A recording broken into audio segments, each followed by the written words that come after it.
Hi guys, welcome back to our channel Lokeshwar Little Classes. So in this video, I am going to telling you about the first empire Mauryas. So आप लोगों ने मौर्य का नाम सुना होगा ना, Maurya dynasty यानी चंद्रगुप्त मौर्य। ये कब आई?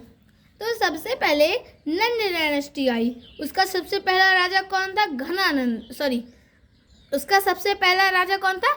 महापद्मनंद, जिसने आके उसको स्थापित किया था, जिसने नंद डायनेस्टी की शुरुआत की थी। सो जो महापद्मनंद था वो बहुत ही क्रूल था, यानी बहुत ही घमंडी था। बेवजह में लोगों को मारता रहता था, गरीबों से कर वसूली करता था और हमेशा गरीबों के साथ अन्याय करता था। मतलब कि वो मानता था कि अगर रिच हो तभी हम आपको सब फैसिलिटी देंगे, अगर आप पुअर हो तब नहीं देंगे। वो उसके बाद प्रजा उससे बहुत परेशान हो गई।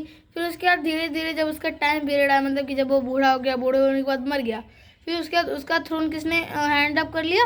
उसके बेटे ने, घनानंद ने। अब महापद्मनंद से भी ज़्यादा घनानंद बहुत क्रूर था। वो लोगों को फालतू मारता रहता था, हर चीज़ में वो सबसे आगे, युद्ध के लिए हमेशा तैयार रहता था, बेवजह सबसे युद्ध करता था, सबको मारता था, सबसे कर वसूली करता था।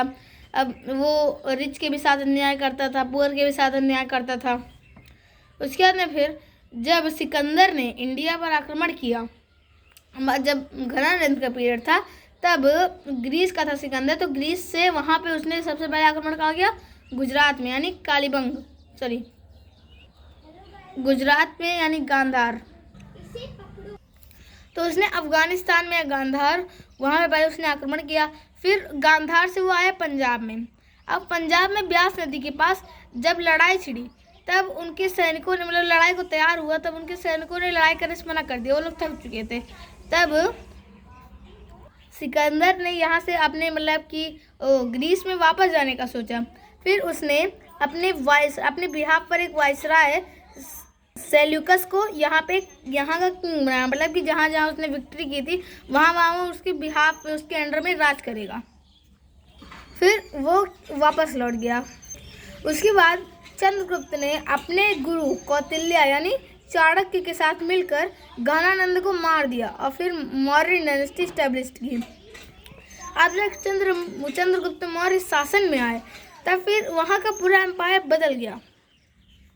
वो बहुत ही पावरफुल बन गए। उन्होंने अपना और वास्ट किया, मतलब कि उन्होंने अपना राज्य और बढ़ाया, ठीक है। उसके बाद में फिर धीरे धीरे जब वो ओल्ड हो गए, बूढ़े हो गए और बूढ़े हो गए, तो फिर जब उनकी मरने की स्टेज आई, तब उन्होंने जैनिज्म फॉलो किया। जैनिज्म रिलीजन जानते हैं ना, लॉर्ड महावीरा ने स्थापित किया था, वर्धमान महावीर जैनिज्म। तो उन्होंने जैन धर्म को फॉलो किया। फिर उसके बाद उनकी डेथ हो गई। फिर उनके बाद उनको क्या कहते हैं, उनकी डेथ के बाद उनके पुत्र भीम दुसार ने शासक किया। अब उनके दो पुत्र थे जो कि वायसराय थे, जानते हैं ना वायसराय जो उनके बिहाफ पे रूल करता है। सुमन कहाँ का वायसराय था? तक्षशिला। और अशोक कहाँ के वायसराय थे? उज्जैन। सो ये दोनों वायसराय थे। उसके बाद में फिर जब भीमदुसार अभी अपना क्या कहते हैं राज्य एम्पायर फैलाना चाहता था, शासन बहुत ज़्यादा फैलाना चाहता था, लेकिन ऐसा नहीं हुआ और उसके वहाँ पे डेथ हो गई। मतलब उसको किसी ने पराजित किया, मार दिया। उसके बाद में फिर जब उनकी डेथ हो गई, तब फिर उनके पुत्र सुमन तो वायसराय था, लेकिन उनके दूसरे पुत्र अशोका, आप जानते हैं ना अशोका के बारे में, वो शासन में आया।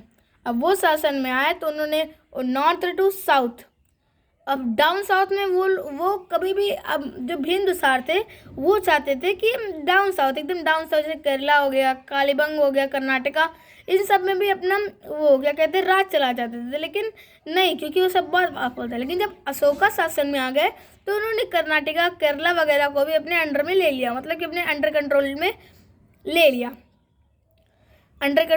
लिया। उसके बाद में फिर अशोका ने नॉर्थ साउथ ईस्ट सब जगह, यहाँ तक कि अफगानिस्तान पाकिस्तान को भी अपने अंडर में ले लिया।